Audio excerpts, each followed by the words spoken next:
Hi everybody, my name is Henry Gonzalez from JMG Systems. We are happy to announce that we are about to release our cruiser front seat with the Sprinter adapter kit about mid-June 2026. We're really excited to film this video, get the word out about these cool, comfortable seats. As you can tell here, we've got two different seats. We've got the cruiser front seat mounted with our Sprinter adapter kit on the standard tall Sprinter front seat base. On my left over here, we have the cruiser front seat with our low profile Sprinter adapter mounted on the factory swivel front seat base. So we're capable of adding or swapping out the front seats in either scenario using the standard base or the low profile factory seat base with the factory swivel. We want to highlight some of the cool features about our cruiser front seats. One of the first things you'll notice is that the cruiser front seat has two well padded long armrests. That's one of the main attractions and benefits of our cruiser front seat is that you have two armrests. That way when you're driving, you can sit down, comfortably relax, and have your elbows supported while you're driving, holding onto the steering wheel. You're not forced to basically lean over onto the driver's side door and rely on that hard padding that's been added on the door like this here. So you don't have to rely on that anymore. Now you can just sit down, put both armrests down, get into a good comfortable driving position, and just let your arms relax on top of the armrest while you're driving. You don't have to clench on top or shift your body over while you're driving. You'll be much more comfortable now. One of the other features that makes our cruiser front seat a really good choice for long distance driving and touring is the fact that we've got custom molded foam, well padded foam throughout on the seat cushion on the back.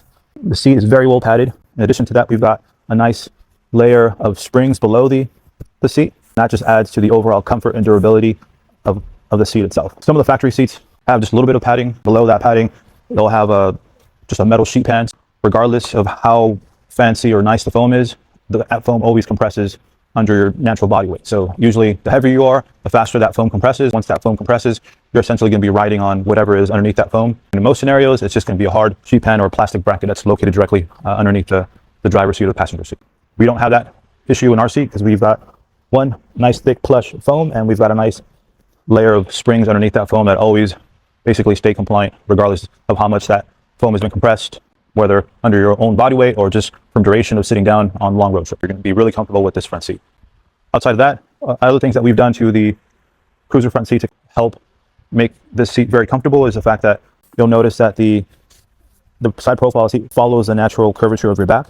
We've designed the lumbar support into the backrest of the seat itself, so you really don't, there's no need for lumbar support. It's already built into the back itself. It's not a flat panel back like the factory seats, which is just a straight back. If you notice, there's a nice curvature here, basically follows the natural curvature of your body. And that just adds to the overall comfort of the cruiser front seat.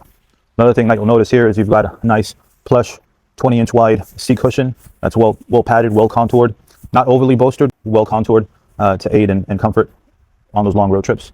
Same thing with the back here. We've got a nice, comfortable, well padded, well bolstered, but not overly bolstered back. In addition to that, we've got two long, well padded armrests that you can lay your arms onto.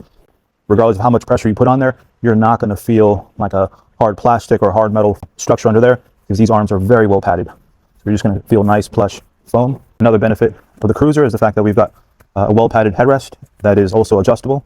So we can raise this up and down about 2 inches and in increments of about 1 inch. This is a great aid for some of those taller passengers. When you need to raise the headrest up, you've got that option. And that's all the way down, mid, and then all the way up right there. Some of the other things that we've done, I want to point out, is to aid in comfort. We've perforated the center section of the seat.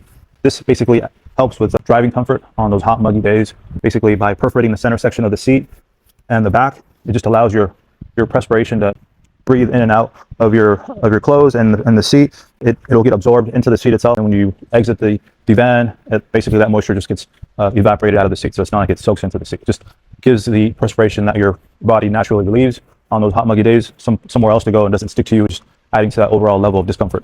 One of the other things that we want to cover is the fact that our new Sprinter adapter kit not only allows us to install our cruiser front seats in a new Sprinter like the one that's here behind me. This is a VC30. Basically, if you have a Sprinter that's 2019 or newer, you'll be able to use our cruiser front seat in this particular generation of Sprinters. We've also made accommodations in our Sprinter adapter kit to allow our cruiser front seat to be retrofitted into the previous generation Sprinter, which is the NCV3 Sprinter. So if you have the current generation Sprinter, the VS30, or the NCV3 Sprinter, the previous generation Sprinter, we got you covered with both the low profile seat adapter and the standard height Sprinter adapter kit. One of the cool things I want to mention about this Sprinter adapter kit is it's an absolute straight bolt-on. There's no modifications needed to your seat base or factory swivels or anything. Basically, all you have to do is just remove the factory front seats and transfer over the airbag connector onto the seat. We provide an airbag proxy that will basically just prevent the airbag light from turning on the dash. And on the passenger side, there is a occupancy sensor on the underside of the seat for the current generation Sprinters. The VC30 has an occupancy sensor. That occupancy sensor has to be removed from the passenger seat and transferred over to the underside of our seat. On the driver's seat, there's also a large occupancy sensor that is integrated into the seat cushion. That we found out is very difficult to remove and to transfer over. What we've done is we've also provide a occupancy sensor proxy that can be used with our seat. So you don't have to worry about transferring that over. One of the other features that I want to point out is on our Sprinter adapter kit, on the current generation Sprinter, there's only one bracket that's needed so that you can basically transfer over the seatbelt receiver like this here. And that would basically go on the aisle side of either seat. As you can see here, we've got the factory receiver mounted to the bracket that's part of our Sprinter adapter kit. That just bolts right up. We route that cable that comes out of this underneath the seat, and that basically just plugs right back into the harness underneath the seat. On the NCV3 Sprinter, the previous generation Sprinter, we've learned that those have the need for two brackets. One, because the seatbelt doesn't bolt onto the B-pillar, it bolts onto the side of the seat. And then on the other side, you'll also need to bolt on the seatbelt receiver, much like over there. Like whether you have the current generation or previous generation, we've got you covered with either one or two brackets for those seatbelts and seatbelt receiver. So we've got that covered there. Also want to cover the fact that our cruiser front seat is an all manual option. It is available with manual recline, manual slide. One of the coolest features that we integrated into the cruiser front seat is the fact that it's got self-leveling armrest. Essentially what that means is regardless of back position, the armrests are going to stay level directly underneath your elbows, so that whether you're an upright driver, relaxed, or super relaxed driver or passenger, these armrests are always going to stay level. We'll go ahead and show what that looks like in another clip in this video later on. One of the other things I want to cover is color options. Right now we have black as our standard color. It's a black vinyl with a perforated center section, as I mentioned previously. Another cool feature that we've integrated into the cruiser front seat is that we have a mat pocket on the back side integrated into the rear of the seat. We know that having extra storage in these vehicles is important. That's one little feature that we've added there that's extremely important to not only ourselves but our customers as well. So I just want to point that out. Something else to note is our cruiser front seat with either the low profile Sprinter adapter or the standard height seat adapter. Both of those are going to be compatible with any aftermarket swivel that you may already have in your Sprinter.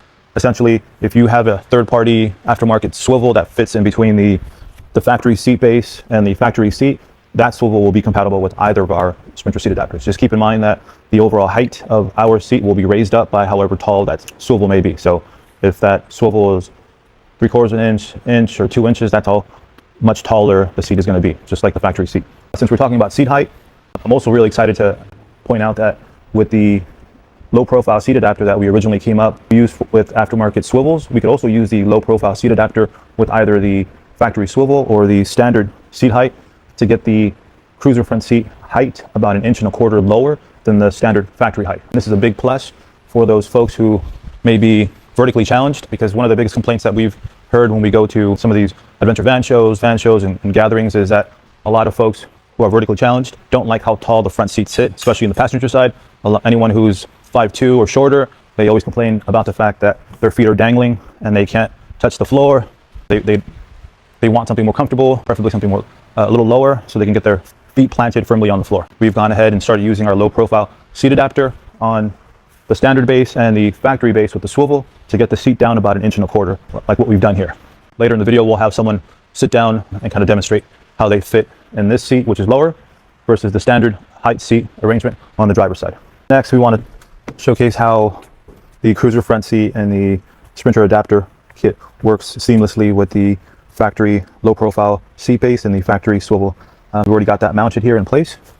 All you have to do is, as the sticker right there on that dash points out, is you got to recline the seat forward, slide it forward a little bit, and toggle the swivel release, and just spin the seat around. Boom.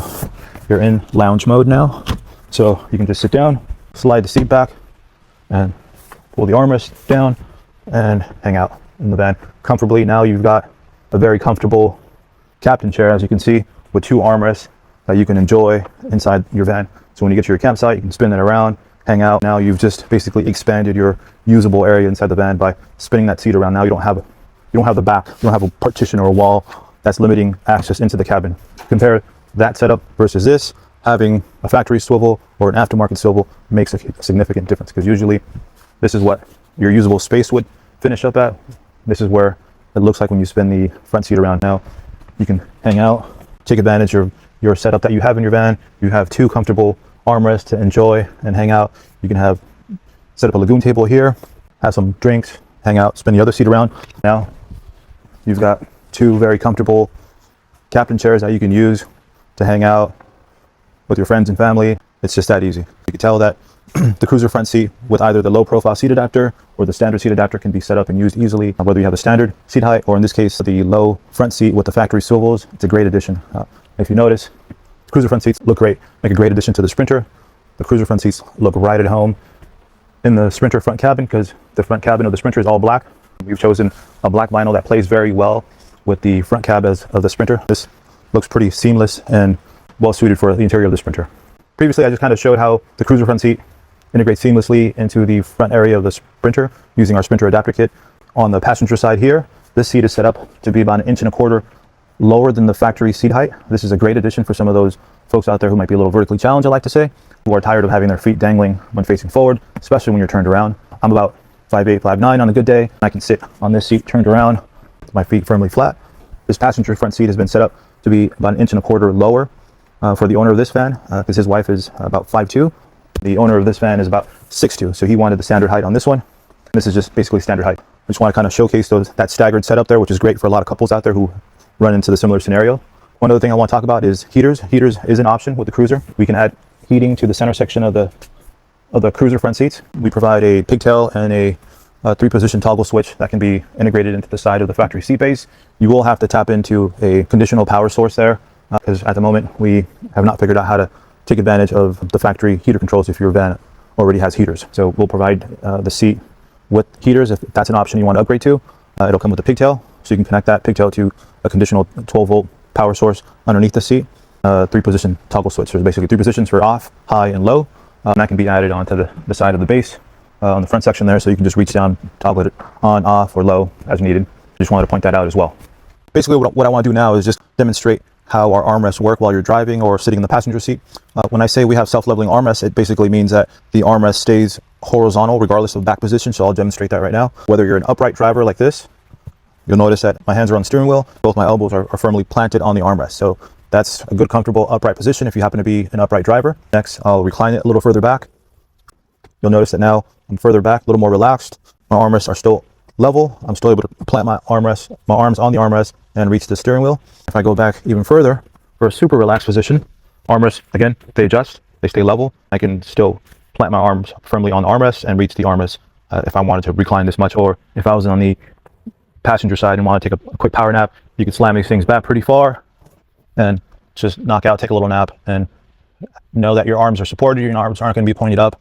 They're going to be nice, comfortable resting position, just like this. The last feature I want to point out is that we suggest placing the recliner levers on the inside of the aisle, so that you don't have to squeeze your arm in between the door panel and the B pillar to reach the handle on the left-hand side on the driver's side, or the right-hand side on the passenger side. It's much easier to just reach over. The recliner is on the back side, right back here. All you have to do is just reach for that, crank it back, and then you can either pull the seat forward or just recline back into a nice, comfortable position, whether you're in the passenger side or driving side. Just take it comfortable. And then there's a nice towel bar in between your legs. You can lift that up and then scoot forward or back about 6 inches to get into a comfortable driving position. That's there for you. Again, we have mechanical recline, mechanical slide 6 inches. These things are capable of reclining back about 75 degrees from the upright position for a super relaxed position. I'll showcase that right here. If you're in the passenger seat and you want to snooze while your partner was driving, look at that. Look how far back that goes. That's all the way back.